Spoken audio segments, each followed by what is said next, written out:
What does that mean to you, Black History Month? It means that that's racism because they don't celebrate White History Month.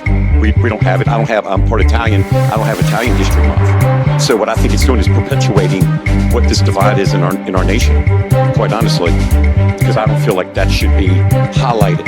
I don't think that they should be pushing their agenda on myself because I'm a straight male, I have a wife, and I have children.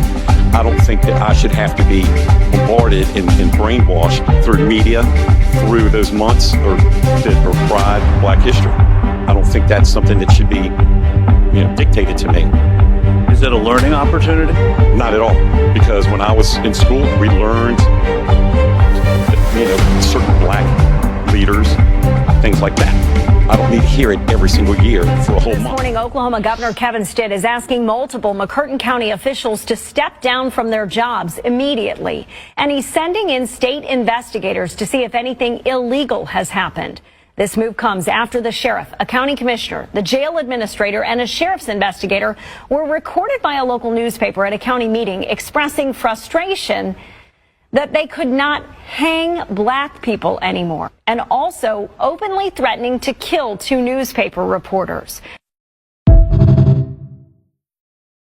really appreciate this comment because I remember growing up surrounded by other white folks, and they'd always be saying that Black people need to stop making everything about race. So then when I got older and I started to realize that literally everything in this country is about race, I began to wonder why it is that all the white folks I know want everyone to stop talking about race. And what became really clear to me is that the reason we white folks want everyone else to stop talking about race is because that system, that racialized social system, implicates us as the bad guys. And we think that Black folks bring up race because they want us to suffer for what our ancestors did to their ancestors. But nothing could be further from the truth. Black folks didn't choose to be Black in a racial caste system that oppresses Black people. They didn't choose to be part of a system that oppresses them. So while we want everyone to stop talking about race because we don't want to be the bad guys, Black folks don't have a choice. Abuse of power comes as no surprise, and the mask has become an abuse of power. Identities of these people are leading me to conclude that they might need to be doxxed. They might need to be identified. Not because I want to have them suffer harm personally, but because if we have people in our society who can exercise violence, who can exercise the powers of arrest, who can yield life and death, and you don't know who they are, then your country is gone. Hey, how's it going, everybody? I need everybody to stop and listen to this because it's very, very important. I'm here with John Simmons right here. The man who basically told everybody that these people were stealing his land and took his name off his taxes. Well, I've been out here for the last month exposing everybody involved, from the title company to the appraisal district to the real estate company who did this as well and who colluded with the title company and the appraisal district. And now I have all the evidence, all the audio recordings, and all the documentation. And John sent them a demand letter and they failed to respond in good faith. So now we're taking that as bad faith, and I'm going to expose everybody. And the people at the appraisal district, you're government officials. You can get up to 10 years in this. So get ready, because everybody's fucked. My name's Eric Stone. Doses.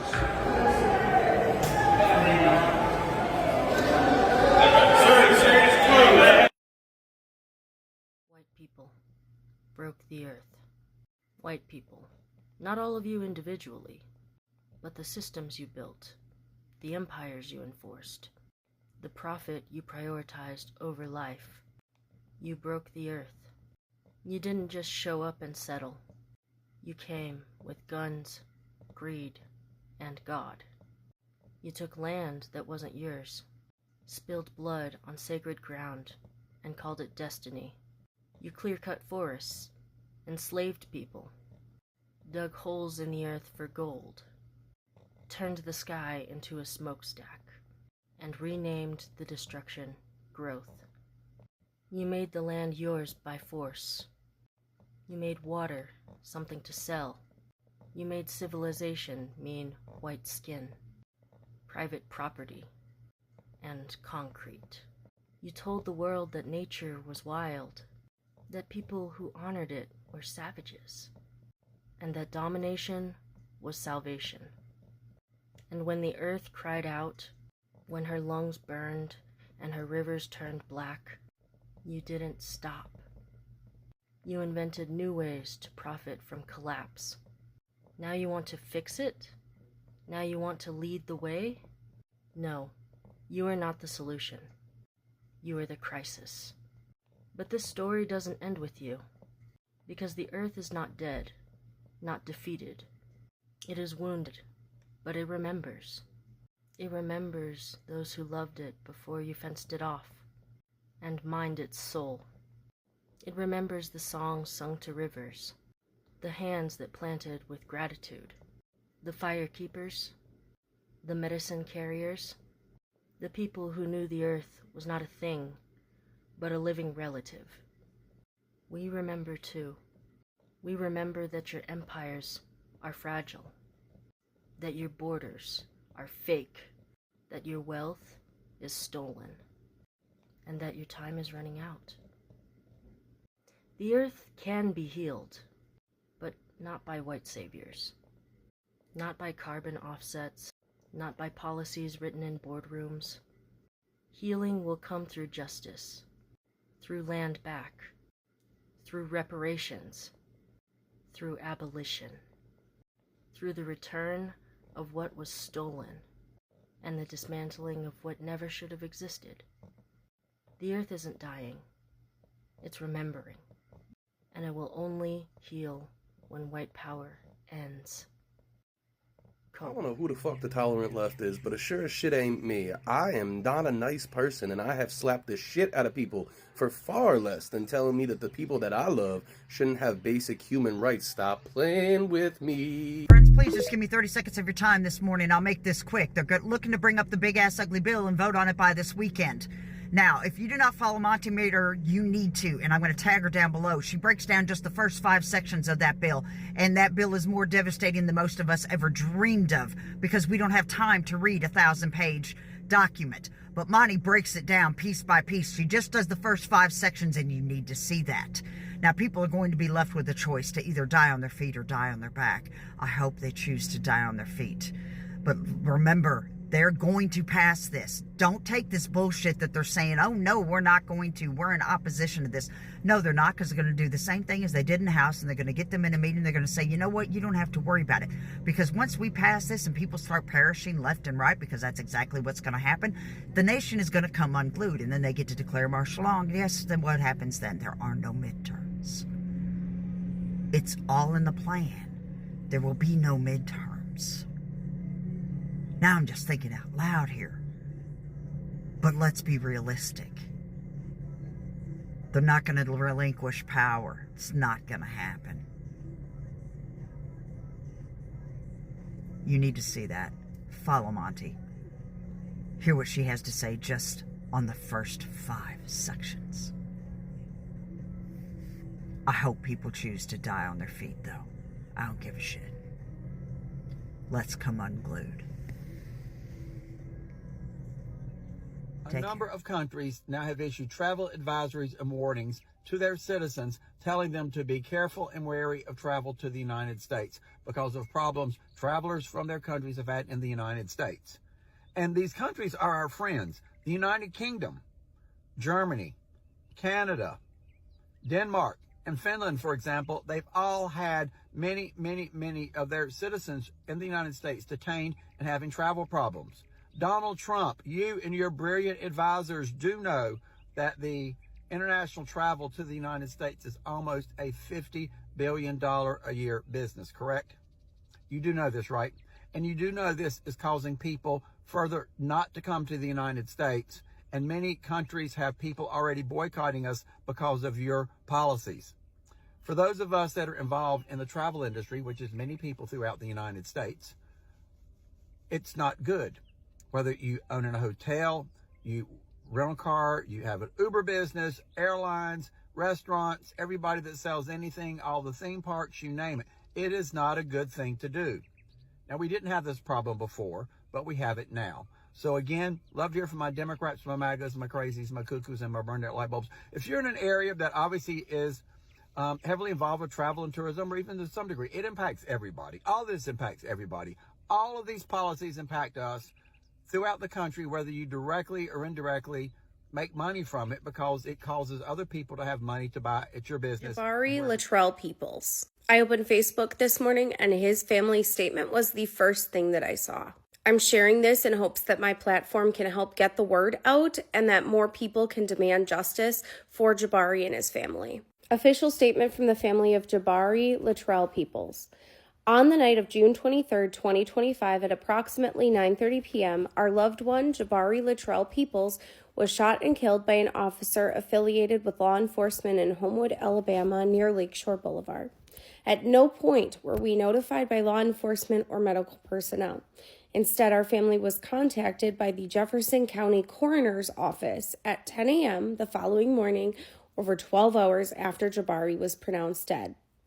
According to a witness statement, he was approached by an individual in an unmarked vehicle, no lights, no sirens, and no visible identification. The officer exited the car, tapped on the window, and told them to get out. They followed the directions. He complied, and within seconds, he was taken to the ground and shot. A witness was present, and that person saw everything, said that there was no weapon and there was no threat. Once he was shot, they did not do anything to try and save his life.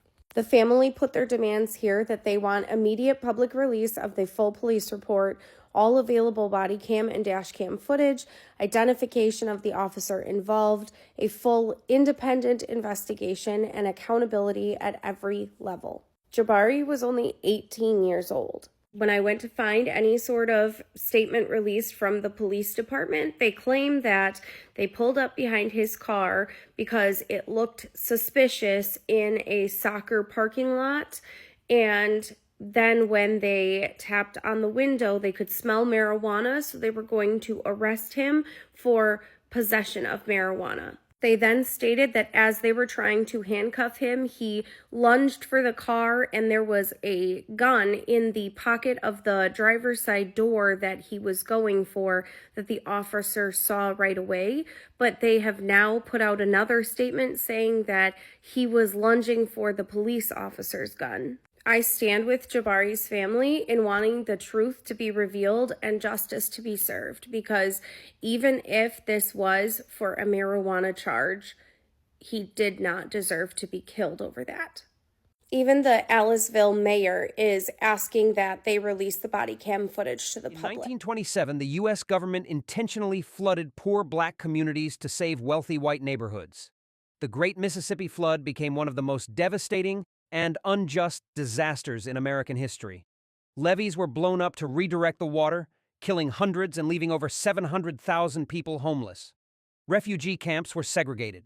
Survivors were forced into labor. This wasn't just a flood, it was a calculated sacrifice.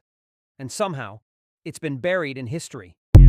News right now, Donald Trump has officially signed an executive order aiming to end birthright citizenship in the United States of America. This will almost certainly be challenged in court immediately. Before I continue, if you don't yet follow me on my Instagram or subscribe to my daily newsletter on my Substack or YouTube, please do so. It's at the link in my bio. That's where I'll be if TikTok is banned. Donald Trump's new executive order tries to define or redefine what birthright citizenship means in the United States of America, essentially trying to end birthright citizenship for the children born to undocumented parents. Right now, those individuals receive automatic citizenship upon birth in the United States of America under the 14th Amendment of the United States Constitution. This executive order will now likely be challenged in court almost immediately, and specifically defies the United States Constitution, because the Constitution essentially says if you are born here in the United States, you get citizenship. Trump is trying to take that away, and he just made that official in the Oval Office moments ago.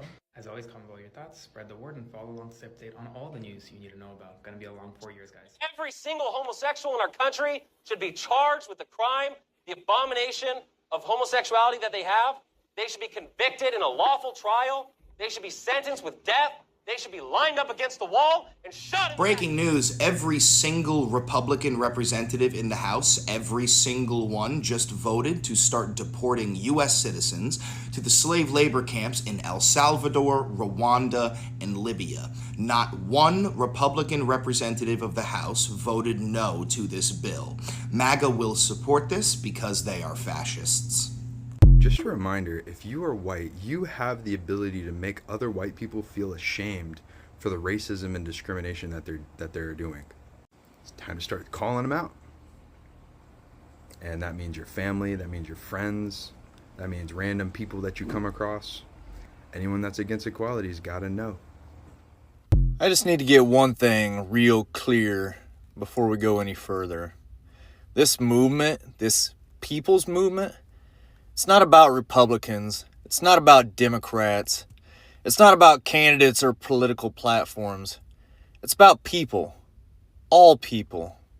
Because what we're doing here, it's human. It's raw. It's long overdue.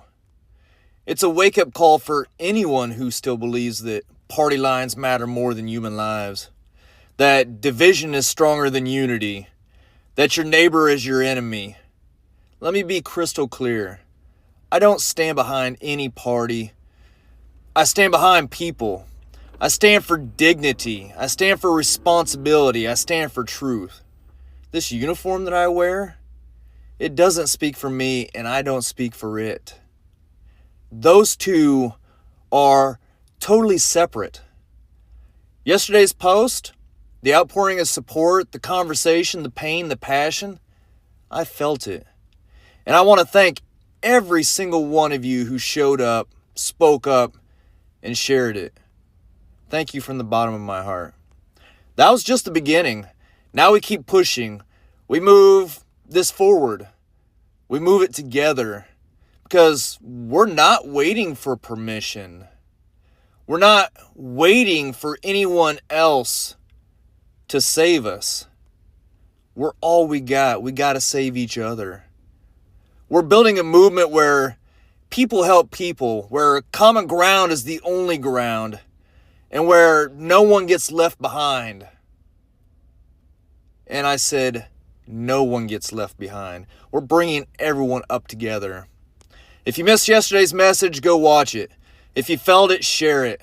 If you're ready for more, stick close. Because tomorrow we stop talking about what's broken and we start revealing what we're building. You're not going to want to miss what comes next. Remember, if they don't identify themselves as ICE, they're a bounty hunter. And getting salt on a bounty hunter is not a federal crime. And if they want to charge you with getting salt on them, they have to identify themselves in open court. And we know bounty hunters don't want to do that. We are literally driving the human race towards extinction at the moment in the biggest case of fuck around and find out the world has ever seen, by refusing to have kids because they don't like the way men treat women and they don't like the way that society treats mothers. And so they're like, you know what, instead of having kids and continuing the human race, let's just go extinct. Like, let's just all go extinct.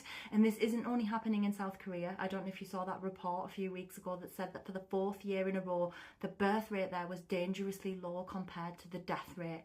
And if that continues, you end up with loads of old people and not enough young people to support them and support the economy. And then you have fewer women in each generation and fewer of them are having kids. And then eventually you go extinct. And when they're asking women in South Korea, why are you doing this? In part, they're saying they don't like men. They don't like the way that men treat them. And they're like, why would I have a kid with this idiot?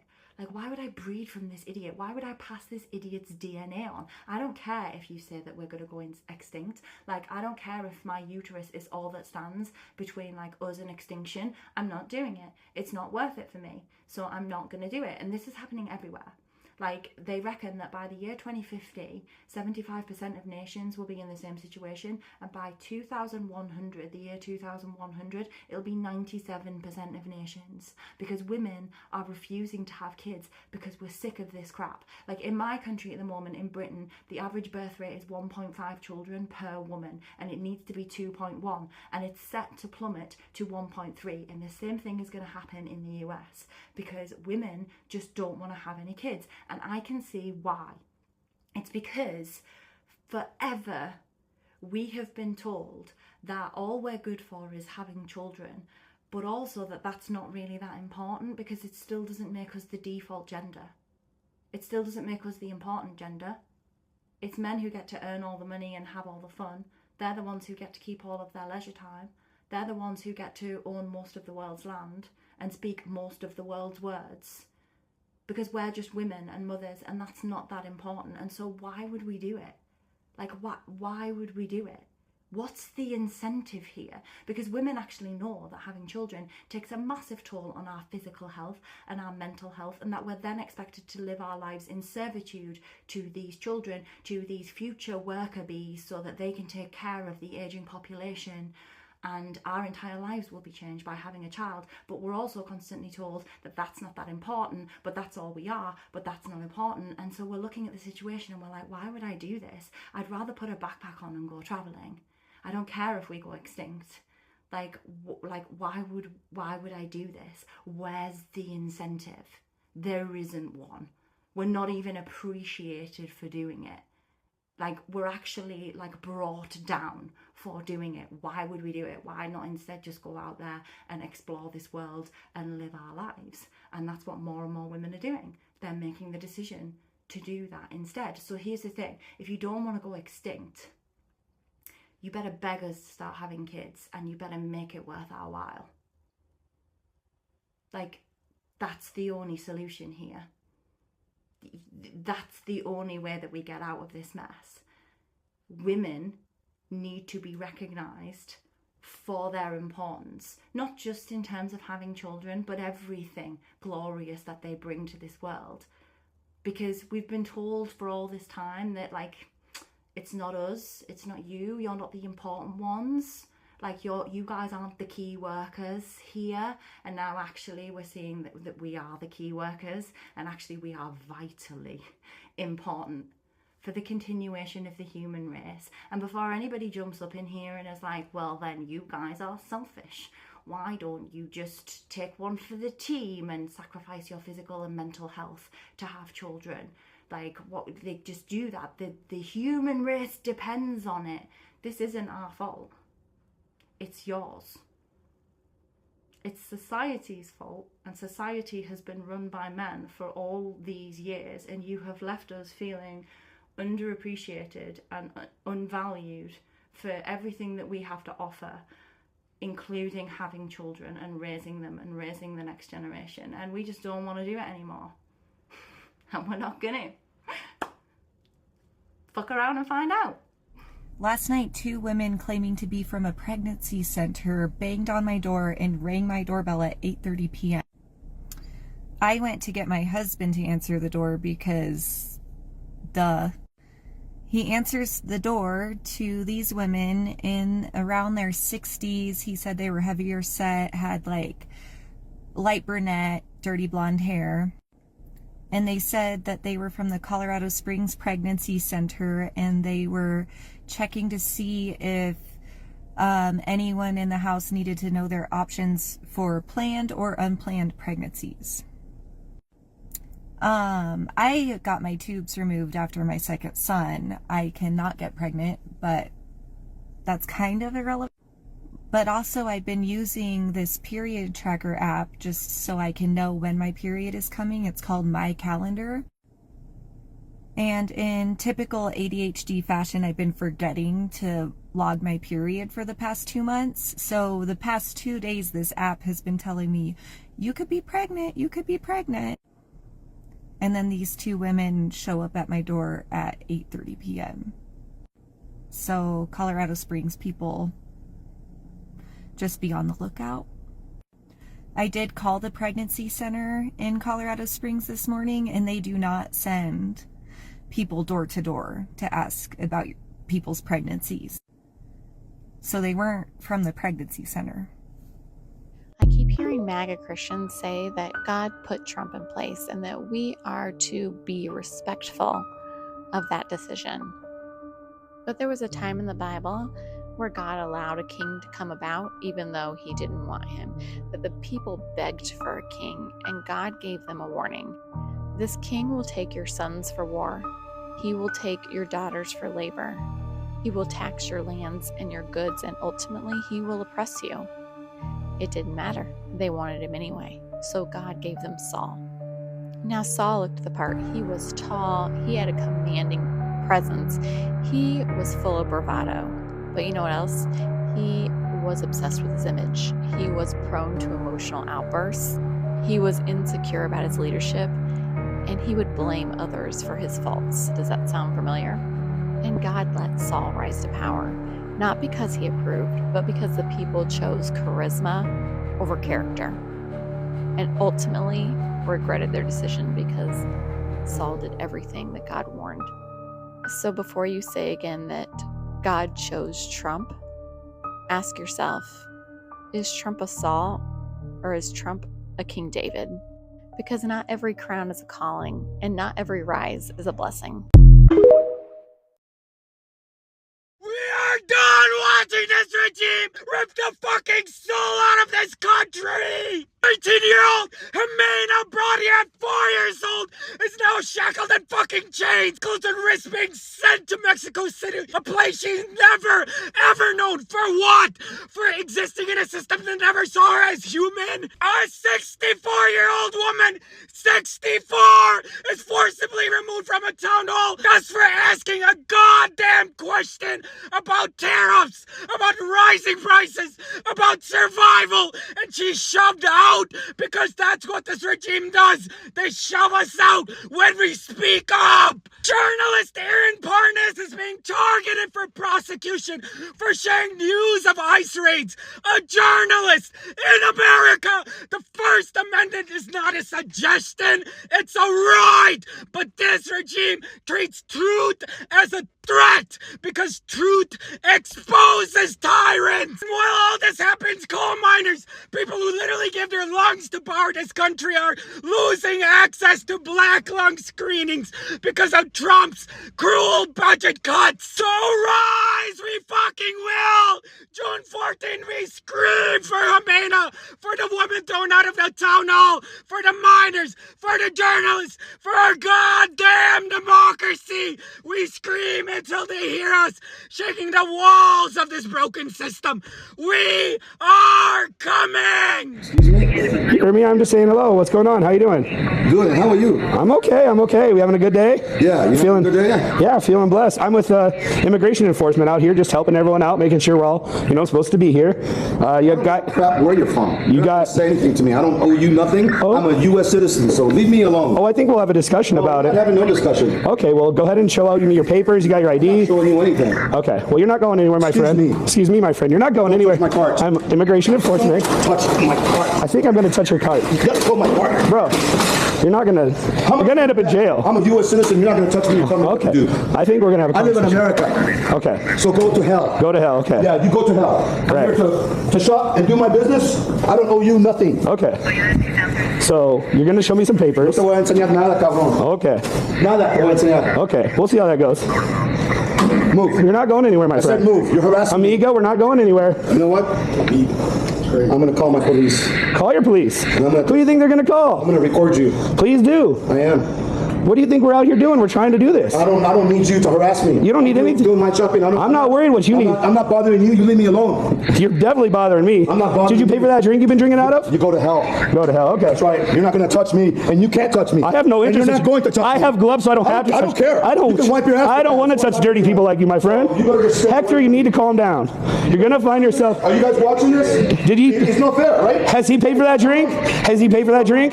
You paid for that? Are we stealing? Are we stealing now? This is my drink. Listen, I know you like to steal. I get it. You come over here, steal jobs. Coming over here, taking jobs. Somebody else. Listen, we're gonna get you where you go, my friend. We're gonna get you where you go. We're gonna get documentation from you. You go find somebody else. Okay. You're not gonna bother me. Oh, no one's bothering you. You're the one. If you aren't the problem, then you won't. We'll have nowhere to send you, right? You're supposed to be here. Is this your heritage? You belong here. Listen, I got gloves on. I'm not. I got no interest in touching you, but we'll get someone down here. Will. Put them somewhere where they belong. Okay. They got a lot of words. I'm glad you're in English because the second I hear you say something else, my friend, I'm just telling you, you've been warned. They got their eye on you. They know what's going on. Why do you think we're in here? You're harassing me. I'm not harassing you. You are. If you don't have documentation, you're going to have a long night, aren't you? Yeah, it gets warm sitting in that cell, doesn't it? I don't have to show you nothing. Okay, cabron. One day it's on the other end. Oh, it's going to be me? I don't. That's right. I think I belong here, right? And see that I'm not a Smurf, so what? If I'm not a Smurf, that makes me someone that belongs here, right? Your papers. Oh, yeah. See, you're making me you're making me nervous, eh? Yeah. Come on, Ese. You got your papers, bro? Come on, eh? Come on, Padre. You big man. I don't know you. Come on. All right. We'll see you around, Padre. Please. C'est la vie, senor. Good luck with that. Punk bitch. So check out this video from Columbia, South Carolina. A sergeant in the Army named Jonathan Pentland harasses a young black man walking in the neighborhood, a neighborhood that the young black man lives in. There's currently a protest in front of the sergeant's house, as there should be. Pretty sure you were the aggressor, buddy. You're aggressive on their neighborhood. Someone came running. You better walk away. You walk away. You talking to my wife right now. That's your wife? Walk away. I didn't do Walk that. away. Your wife to speak. Check it out. You either walk away or I'm going to carry your ass out of here. Dude, if you touch What do you me, want to do? You better not touch me. Or I'm what? not arguing. What are you going to do? You up on me. Let's go. Walk away. I didn't do anything to you. I'm about to do something to you. You better start walking. I didn't do anything to her. You better start walking So right when now. you come after me like that, I ain't coming after you're the one in the you. wrong. You're in the wrong neighborhood, motherfucker. Get out. Get out.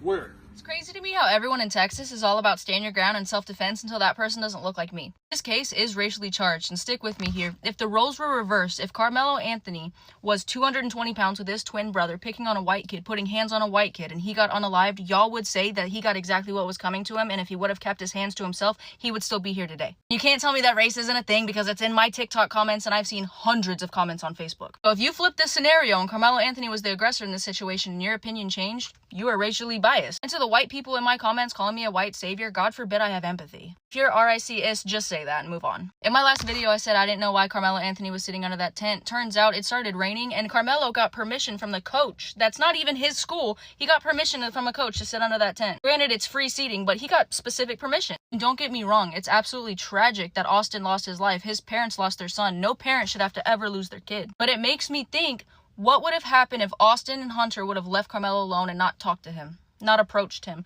not instigated a situation and then escalated it by putting hands on him. Because y'all want to say, oh, it's not self-defense. Austin and his brother are 220-pound football players, and Carmelo was 130 pounds. If you can't visualize that, I'm 180. I got 50 pounds on the kid. Not only were they both in his face, but one of them put hands on him. He was scared. I feel like Austin and Hunter were looking for trouble because if they were really so aggravated by this kid sitting there for whatever reason, they would have gotten an adult to remove him. They wouldn't have approached him, talked shit, and put hands on him. I'll probably get crucified for this, but I don't care. What's right is right, what's wrong is wrong. They are trying to deport United States citizens by erasing them from databases. ICE is flagging people with Hispanic last names. So if you get stopped at a traffic light and they're asking you for your license and they say, oh, your license is not here, give me your social security number. Oh, your social security number is not here. This is why I kept telling people back in October, before the election hit, in case Trump won, I told everybody, get your passport card. Just go ahead and get it. Because I knew that one of the situations that was going to happen was that they were going to fuck with the database. I just knew it.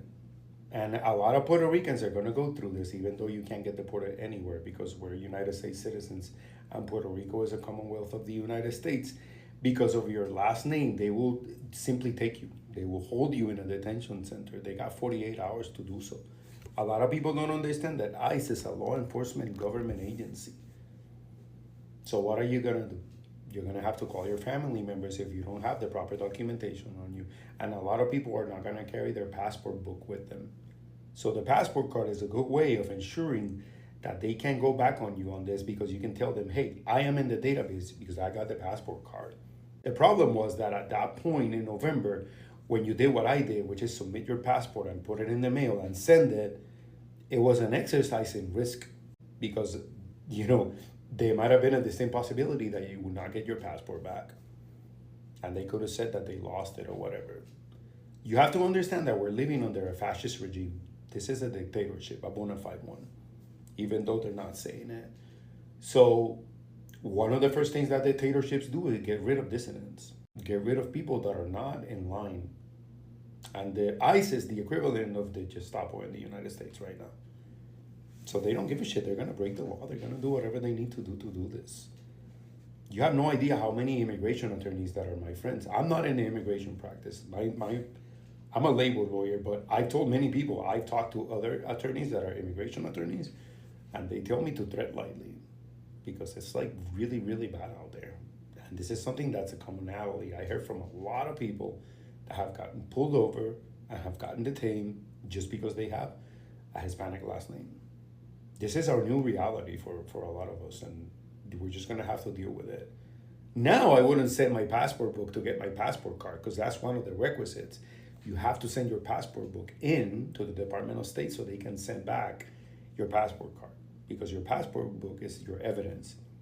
It's in essence a renewal of the document. But who the fuck is gonna do that shit now? Now, if I had a passport book, I would hold on to it for dear life. I would carry that shit everywhere with me. But that's just me.